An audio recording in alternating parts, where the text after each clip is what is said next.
Salmos 139 diz assim: Senhor, tu me sondas e me conheces, sabes quando me sento e quando me levanto, e de longe percebes meus pensamentos. Sabes muito bem quando trabalho e quando descanso, e todos os meus caminhos são bem conhecidos para o Senhor. Antes mesmo que a palavra me chegue à língua, tu já conheces inteiramente. Tu me cercas por trás e pela frente, e pões a tua mão sobre mim. Tal conhecimento é maravilhoso demais, está além do meu alcance. É tão elevado que eu não posso atingir. Para onde eu poderia escapar do teu espírito? Para onde eu poderia fugir da tua presença? Se eu subir aos céus, lá estás. Se eu fizer a minha cama na sepultura, também lá estás. Se eu subir com as asas da alvorada e morar na extremidade do mar, mesmo ali a tua mão direita me guiará e me susterá. Mesmo que eu dissesse que as trevas me encobrirão e que a luz se tornará noite ao meu redor, verei que nem as trevas são escuras para ti. A noite brilhará como o dia, pois para ti as trevas são luz. Tu criaste o íntimo do meu ser e me teceste no ventre da minha mãe. Eu te louvo porque me fizeste de modo especial e admirável. As tuas obras são maravilhosas, disso eu tenho plena certeza. Os meus ossos não estavam escondidos de ti, quando em secreto fui formado e entretecido como nas profundezas da terra. Os teus olhos viram o meu embrião. Todos os dias determinados para mim foram escritos no teu livro, antes de qualquer um deles existir. Alguém pode dizer glória a Deus por isso? Esse último versículo, pode até deixar aqui na tela, por favor. Ele gera paz para muita gente, mas ele deixa muita gente em crise também. Quantas vezes eu já fui questionado sobre o livre-arbítrio, sobre essa relação entre o livre-arbítrio e a soberania de Deus. Como que Deus estabeleceu todas as coisas para mim e ainda assim eu tenho liberdade? Se tudo já está definido, tem pessoas que caem na graça justamente por ter um entendimento equivocado a respeito dela. Se tudo já está definido, eu posso ter a conduta que for, eu posso caminhar do jeito que for, e vai acontecer o que Deus já desenhou para que acontecesse. Mas o livre-arbítrio, ele funciona como alguém que embarcou num voo e tem um destino final determinado, mas a qualquer momento você pode pular pela porta de emergência e seguir um caminho paralelo. Se você estiver onde Deus te estabeleceu, se você fizer o que Deus te pediu para fazer, vai se cumprir o que Deus já desenhou a teu respeito. Mas temos liberdade de abortar os sonhos de Deus. Temos liberdade de não permanecer no lugar que o Senhor nos plantou. Temos liberdade de abrir mão das promessas de Deus. Se nós permanecermos no lugar que o Senhor nos plantou, vai acontecer aquilo que o Senhor já preparou para nós. Olha o que a palavra de Deus diz, Salmo 139:16: os teus olhos viram o meu embrião.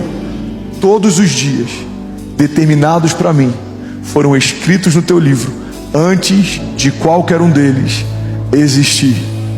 É por isso que a igreja de Jesus não tem sentido caminhar de forma ansiosa. A ansiedade nada mais é do que uma preocupação em relação ao futuro. Estamos tão preocupados em relação ao futuro que a gente começa a ficar ansioso no tempo presente. A ansiedade é uma expressão de dúvida, de inquietação, de insegurança. Mas se entendemos que Deus já está no nosso futuro, esperando a gente chegar, não há espaço para imaginarmos um futuro com Deus que seja pior do que a minha estação anterior. Irmão, toda nova estação que o Senhor te chama para viver, é o próprio Deus que vai te receber quando você chegar. E essa é a garantia de que o nosso amanhã vai ser melhor do que hoje. Eu não estou dizendo que vai ser mais fácil, eu não estou dizendo que todas as coisas vão acontecer no nosso tempo, mas eu preciso ter a firme convicção de que se o Senhor está na próxima estação que eu vou entrar, essa próxima estação vai ser marcada por sinais e maravilhas. Essa estação vai ser marcada por provisão sobrenatural. Por quê? Porque é isso que eu posso esperar de Deus, é isso que Ele carrega. Ele é o Deus da provisão, Ele é o Jeová Jireh, Ele é o Jeová Rafa, Ele é o Deus que cura, Ele é minha justiça, Ele é minha bandeira, Ele é minha confiança, segurança, Ele é o meu torre forte, Ele é o meu refúgio, Ele é minha fortaleza, Ele é minha garantia. É Ele quem fala a coisa a meu respeito quando ninguém ainda falava. É Ele quem tem pensamentos de paz mesmo que inimigos possam me cercar. É Ele quem me guarda, é Ele quem me protege. Eu estou escondido debaixo das suas asas. Então, se eu creio que Deus me chamou para uma nova estação, eu sei que o meu amanhã vai ser melhor que hoje.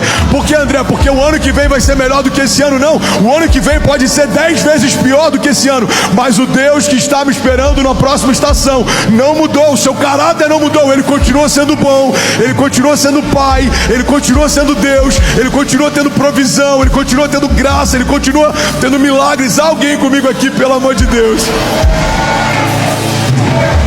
Improváveis aos olhos dos homens não são improváveis aos olhos de Deus. Deus já desenhou coisas a seu respeito. Não estava nos meus planos Alphaville até 2022, mas já fazia parte dos planos de Deus. Não estão nos meus planos os próximos 10 anos, mas já fazem parte dos planos de Deus.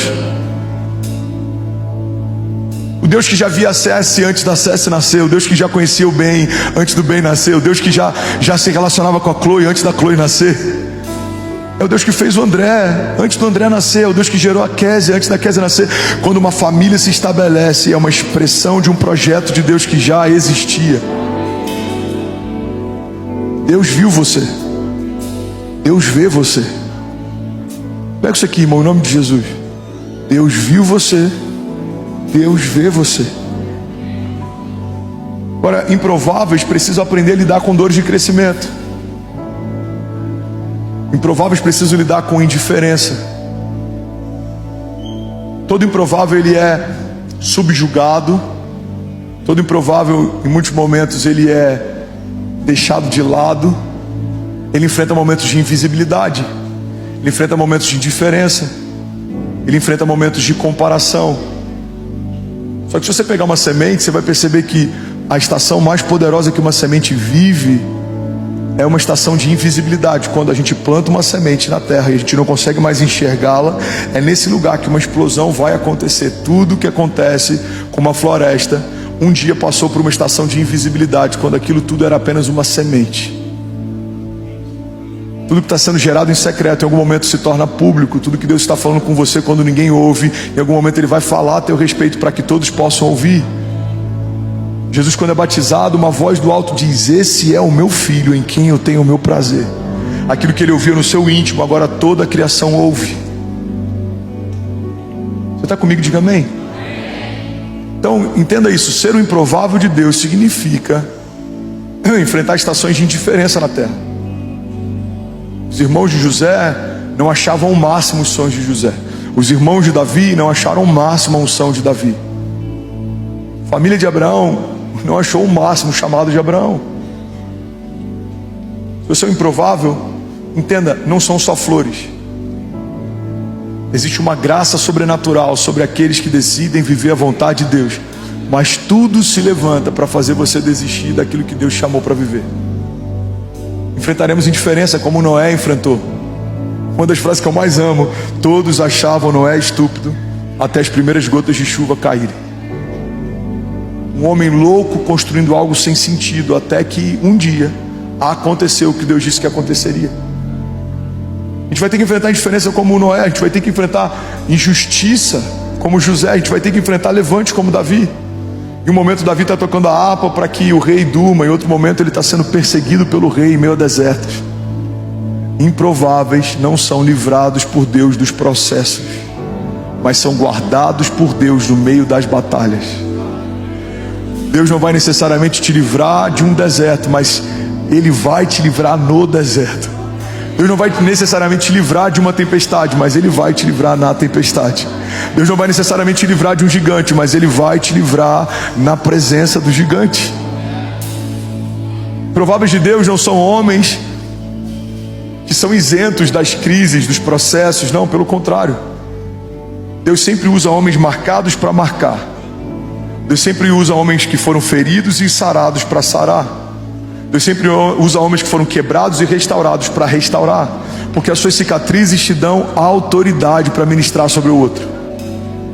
Quando alguém estiver passando uma crise de qualquer tipo, você vai falar: olha para qualquer uma das minhas cicatrizes, elas expressam o que Deus fez na minha história, e elas são uma garantia de que Deus pode fazer na sua também.